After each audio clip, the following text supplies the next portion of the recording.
ए दरिया, तेरा बूंद भर भी एहसान नहीं है हम पे, हमने जब भी पानी पिया है इन पहाड़ों का सीना चीर के पिया है। दोस्तों, आज हम साधारण ब्याज का भाग 2 कर रहे हैं और विषय की निरंतरता बनाए रखने के लिए मैं आपसे आग्रह करूंगा कि आप हमारे प्रीवियस वीडियो ज़रूर देखें। कल की कक्षा में हमने कुछ सवाल कर लिए थे साधारण ब्याज से संबंधित। हम आगे इन सवालों को और कर रहे हैं और हम जो इसमें आज पहला सवाल ले रहे हैं वो सवाल है कि अगर ब्याज की दर 12% वार्षिक से गिरकर 8% वार्षिक हो जाती है तो साहूकार की आय में 8,800 रुपये की कमी हो जाती है। साहूकार द्वारा दी जाने वाली राशि ज्ञात करो। क्योंकि ये सवाल जो है इसको भी एक बहुत सीधे तरीके से किया जा सकता है, लेकिन पहले मैं आपको जो कॉन्सेप्ट वाइज है वो बताता हूँ और फिर आपको इसका शॉर्ट ट्रिक बताऊंगा। तो ये मान लेते हैं कि जो राशि साहूकार दे रहा है वो राशि है x रुपये। अब हम इसका ब्याज निकाल लेते हैं। पहले केस में सिंपल इंटरेस्ट 1 कितना हो जाएगा, प्रिंसिपल x, ब्याज की दर 12% और समय जो है 1 साल का दे रखा है 1/100। तो ये कितना हो गया 12x/100। दूसरे केस में जब ब्याज की दर गिर जाती है तो ये हो जाएगा x गुणा 8 गुणा 1/100, ये हो गया 8x/100। और ये ब्याज की दर 12% से गिर के 8% हो जाने पर उसकी आय 8,800 कम हो जाती है। मतलब इन दोनों का जो डिफरेंस है वो 8,800 रुपये है। तो यहाँ पर मैं डिफरेंस ले लेता हूँ 12x/100 माइनस 8x/100 बराबर 8,800। 100 कॉमन ले लेता हूँ, सॉरी एलसीएम ले लेता हूँ और 12x में से 8x गया तो 4x बराबर 8,800। अब यहाँ पर देखिए आप सीधा सीधा देख सकते हैं कि ये जो राशि है ये 4x/100 जो हमारे पास आया है ये कहाँ से आया। जब ब्याज की दर 12% से करके 8% होगी तो ब्याज की दर कितनी गिरी 4%। वो 4% जो ब्याज की दर गिरी है उसी से 8,800 रुपये उसकी आय कम हुई है। अर्थात अगर इस सवाल में मैं सीधा सीधा ये मान लूं कि मेरी ब्याज की दर 4% है तो ब्याज मेरा 8,800 है। क्योंकि 4% गिरने से 8,800 रुपये कम हो जाते हैं तो ये 8,800 जो प्रभाव है ये 4% का ही है और समय मेरा 1 वर्ष दे ही रखा है।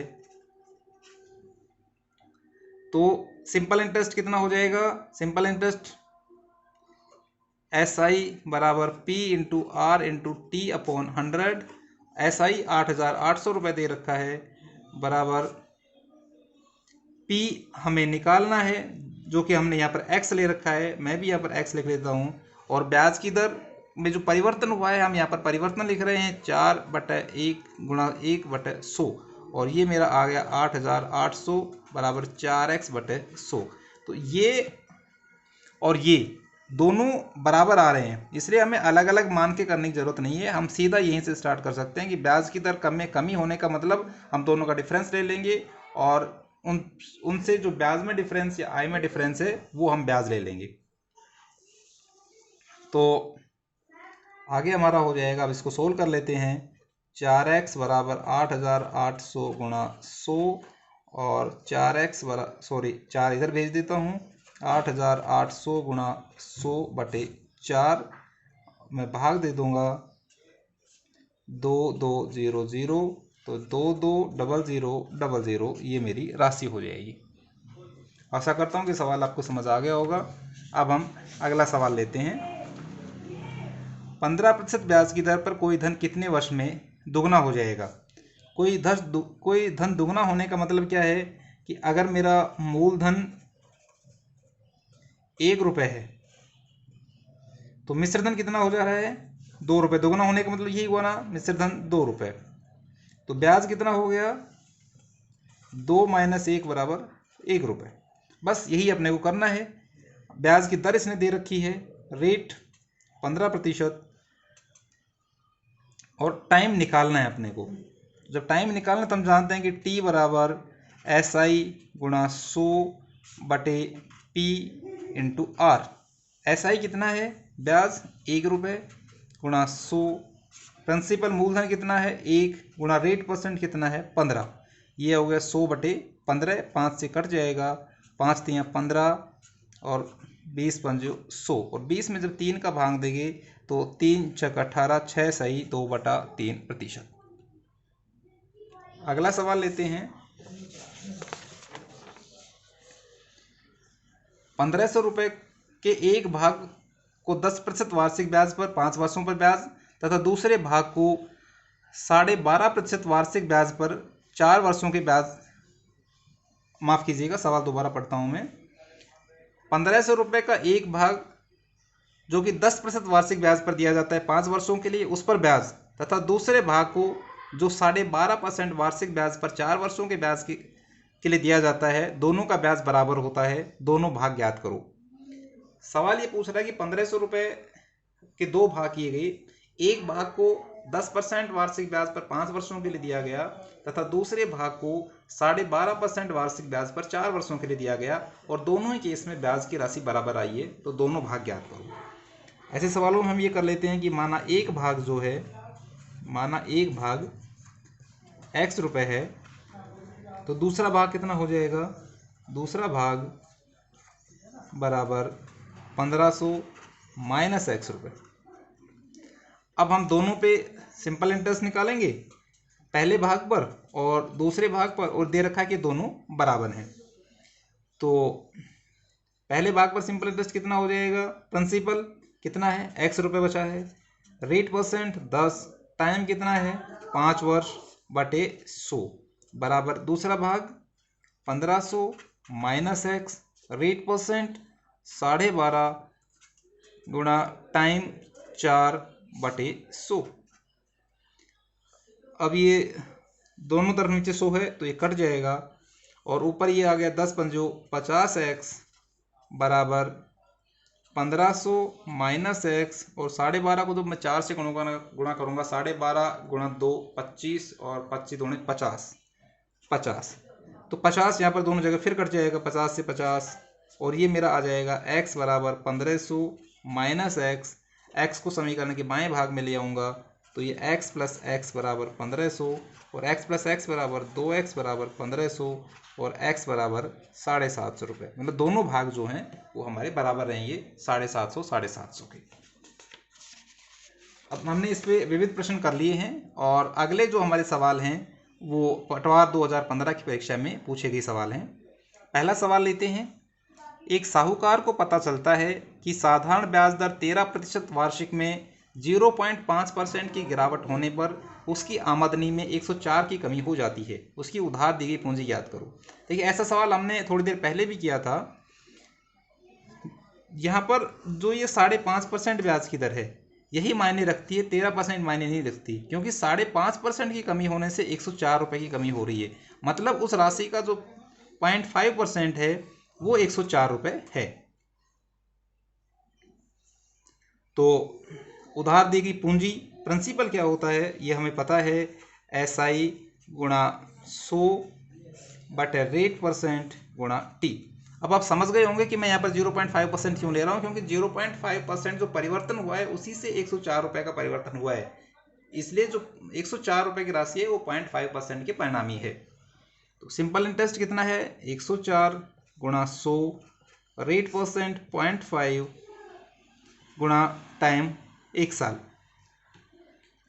0.5 को हम जो करेंगे तो यहाँ से डेसिमल हटा देंगे और ऊपर 10 लिख देंगे, तो 5 से गुणा करेंगे तो 5 दूनी 10, और 104 को 2 से गुणा करेंगे तो 208, और आगे 00। एक बार देख लीजिएगा, थोड़ा ये आया नहीं स्क्रीन में। 104 गुणा 100 गुणा, जब ये 5 का डेसिमल हटाया हमने तो ऊपर 10 लिख दिया था, और नीचे 5 गुणा 1, और इसको हल करेंगे तो 20,800 रुपये की राशि हमारे पास आ जाएगी। अगला सवाल लेते हैं। कोई धनराशि 5% वार्षिक साधारण ब्याज की दर से 6 वर्ष में 2,613 हो जाती है, समान दर से वह कितने समय में 3,015 हो जाएगी। काफ़ी अच्छा सवाल है ये, और इसमें ये मान लेते हैं कि राशि x रुपये है। अगर आप बीजगणित से थोड़ा बहुत वाकिफ़ हैं तो ये अच्छा रहता है कि आप अगर जो चीज़ आपको समझ में नहीं आ रहा है कि सूत्र से कैसे लेके चलें, तो जो राशि दे रखी है या जो चीज़ पता करना हो उसको x मान के वहाँ से हमें एक स्टार्टिंग पॉइंट मिल सकता है। तो x पे अब यहाँ से ब्याज निकाल लेते हैं। x राशि पर ब्याज कितना हो जाएगा? सिंपल इंटरेस्ट, मूलधन x, रेट परसेंट 5, समय 6/100। 5 से मैं काट देता हूँ इसको 20, और यहाँ से 2 से काट देंगे 3 और 10, तो ये आ गया मेरा 3x/10। तो मिश्र धन कितना हो गया? जब राशि x है और उस पर ब्याज 3x/10 है तो मेरा मिश्र धन हो जाएगा मूलधन प्लस ब्याज 3x/10 बराबर 10। एलसीएम ले लेता हूँ, 10x + 3x, 10 और 3 13x/10। और ये कह रहा है कि ये जो राशि है ये 2613 रुपये के बराबर है। तो इसको मैं बराबर कर देता हूँ 2613 के बराबर। तो 13x/10 बराबर 2613 और 13x बराबर 2613 × 10, इसलिए x बराबर 2613/13 × 10। तो ये इसका जब मैं भाग दूंगा तो 13 दूनी 26, भाग आगे एक आएगा, भाग नहीं जाएगा, भाग टूटेगी 0, और 13 एकम 13 गुणा 10, तो ये अपना आ गया 2010 रुपये। अब मेरे पास मूलधन आ गया है और यहाँ से पूछा कि समान दर से वह कितने समय में 3015 हो जाएगा। अर्थात अब नया मेरा मिश्रधन क्या बोल रहा है? नया मिश्रधन बता रहा है कितना करना है? 3015, और मूलधन कितना है वो हमने अभी निकाल ही लिया है 2010 रुपये। तो ब्याज कितना हो गया? मिश्रधन में से मूलधन कम कर देंगे, 5 में से 0 गया जब 5, 1 में से 1 गया जब 0, 0, और 3 में से 2 गया जब 1, 1005 रुपये। अब समय पूछा है, तो समय होता है T बराबर SI गुणा 100/P × R। SI कितना है? ब्याज हमने अभी निकाला 1005 रुपये गुणा 100। प्रिंसिपल कितना है वो हम निकाल चुके हैं 2010 गुणा रेट परसेंट कितना है? 5% गुणा 5, और इसमें से जब मैं करूँगा सीधा तो 1005 गुणा 2010, और 5 से ये कटेगा 20, 20 में 2 का भाग देंगे तो 10, तो कितना हो गया ये? 10 वर्ष। अर्थात 10 वर्षों में वो राशि 3015 रुपये हो जाएगी। अगला सवाल लेते हैं। 1650 रुपये पर 4% वार्षिक दर से साधारण ब्याज समान दर से 1800 रुपये पर संगणित ब्याज से 30 रुपये कम है। उधार दिए गई धन की समयावधि क्या है? अब यहाँ पर समयावधि पूछी गई है, तो एक मैं पूरा अपना जो कॉन्सेप्ट है उससे समझाता हूँ और फिर मैं कोशिश करूँगा कि इसको सरल तरीके से भी समझाया जा सके। तो ये मान लेते हैं कि इसकी जो समयावधि है वो x वर्ष है। अब हम पहला ब्याज निकाल लेते हैं 1650 पर। SI1 बराबर P 1650, रेट परसेंट 4% है, गुणा T हमने मान लिया है x/100। 0 से 0 कट जाएगा, और यहाँ पर जब मैं इसको काटूंगा 2 से कट जाएगा, ये 2 और 5, और 5 का भाग फिर इसमें चला जाएगा 5 3 15, 1 और 5 5 3 15, और 33 को 2 से गुणा करूंगा तो ये आ गया 66x। अब मैं 1800 रुपये पर गणना करता हूँ। SI2 बराबर 1800, रेट परसेंट वही 4 है, समय वही x है बटा 100, 2 0 से 2 0 कट जाएगा, 18 चौक 72x। और क्या कह रहा है कि दोनों पर जो ब्याज है उसका अंतर 30 रुपये है। अर्थात SI2 माइनस SI1 बराबर 30। तो SI2 मेरा 72x माइनस SI1 66x बराबर 30। 72 में से जब 66 जाएगा तो 6 बच जाएगा, 6x बराबर 30 और x बराबर 5 वर्ष। दूसरा तरीका आप ये भी देख सकते हैं, ये पूरा कॉन्सेप्ट वाइज अगर जो हमने सीधा जो सूत्र पढ़ा है उससे करें, और दूसरा अगर हम इसमें थोड़ा ध्यान दें तो ये 30 रुपये जो कम हुई, वो 30 रुपये कम क्यों हुए? जो 1800 से 1650 मतलब 150 रुपये यहाँ पर कम है। तो जो 150 रुपये का 4% के ब्याज की दर से जो ब्याज बन रहा है वही 30 रुपये का अंतर पैदा कर रहा है। इसलिए अगर मैं यहाँ पर ये 1650 और 1800 इन दोनों में का अंतर अगर लेता हूँ, जो 150 रुपये मेरा होगा, तो 150 रुपये पर ही ये जो 30 रुपये बन रहा है ये ब्याज होगा। तो अगर मैं यहाँ पर सीधा सीधा जो प्रिंसिपल है वो 150 रुपये ले लूँ, 150 रुपये ब्याज की दर रेट जो है वो 4% ले लूँ और सिंपल इंटरेस्ट जो है वो 30 रुपये लूँ, तो यहाँ से मैं टाइम निकाल सकता हूँ। तो टाइम कितना हो जाएगा? SI गुणा 100 बटे P गुणा R। SI 30 है मेरा गुणा 100 बटे प्रिंसिपल 150 रुपये और गुणा R 4%। 0 से 0, 3 पंजो 15, 5 को 4 से गुणा करेंगे 20 और 100 में जब 20 का भाग देंगे तो 5 वर्ष। आप इस सवाल को इस तरह से भी कर सकते हैं। इस तरह से जो साधारण ब्याज का चैप्टर काफ़ी छोटा था, हमने ख़त्म कर लिया है, और आप इन सवालों को अपने नोटबुक में लिख लें, बार बार इनको दोहराएं, और इसके साथ ही आपको प्रैक्टिस करने के लिए जहाँ से भी सवाल मिलते हैं वहाँ से सवाल लेके उनको प्रैक्टिस करते रहें। आपको बहुत सारी शुभकामनाएं। दोस्तों, कल का अपना बोनस क्वेश्चन था कि एक सब्जी विक्रेता मंडी से 600 रुपये की सब्जी खरीदता है, 100 रुपये रिक्शे वाले को किराए के लिए देता है। कोरोना वायरस के कारण हुए लॉकडाउन की वजह से वह 2 दिन तक अपनी दुकान नहीं खोल पाता है, जिससे उसकी सब्जियां सड़ जाती हैं। उनको फिकवाने के लिए 50 रुपये खर्च करने पड़ते हैं। सब्जी विक्रेता की हानि प्रतिशत ज्ञात करो। जैसा कि हम पहले डिस्कस कर चुके हैं कि जितने भी खर्चे होते हैं वो सारे के सारे क्रय मूल्य में जोड़े जाते हैं। इसलिए केवल 600 रुपये उसका क्रय मूल्य नहीं है, उसके जितने भी खर्चे हैं, चाहे 600 रुपये वो मंडी में उसने खर्च किए, 100 रुपये रिक्शे वाले को दिए और 50 रुपये उसने फिकवाने के लिए दिए, ये सारे के सारे खर्चे उसके क्रय मूल्य में जुड़ेंगे। इसलिए उसका क्रय मूल्य कितना हो जाएगा? क्रय मूल्य बराबर 600 रुपये प्लस 100 रुपये प्लस 50 रुपये बराबर 750 रुपये। और चूँकि इसको विक्रय मूल्य में 0 रुपये मिला है, क्योंकि फिकवाना ही पड़ा, कुछ मिला नहीं है, 0 रुपये, तो उसको हानि कितनी हुई? क्रय मूल्य माइनस विक्रय मूल्य बराबर 750 माइनस 0 बराबर 750 रुपये। और हानि प्रतिशत कितनी हो जाएगी?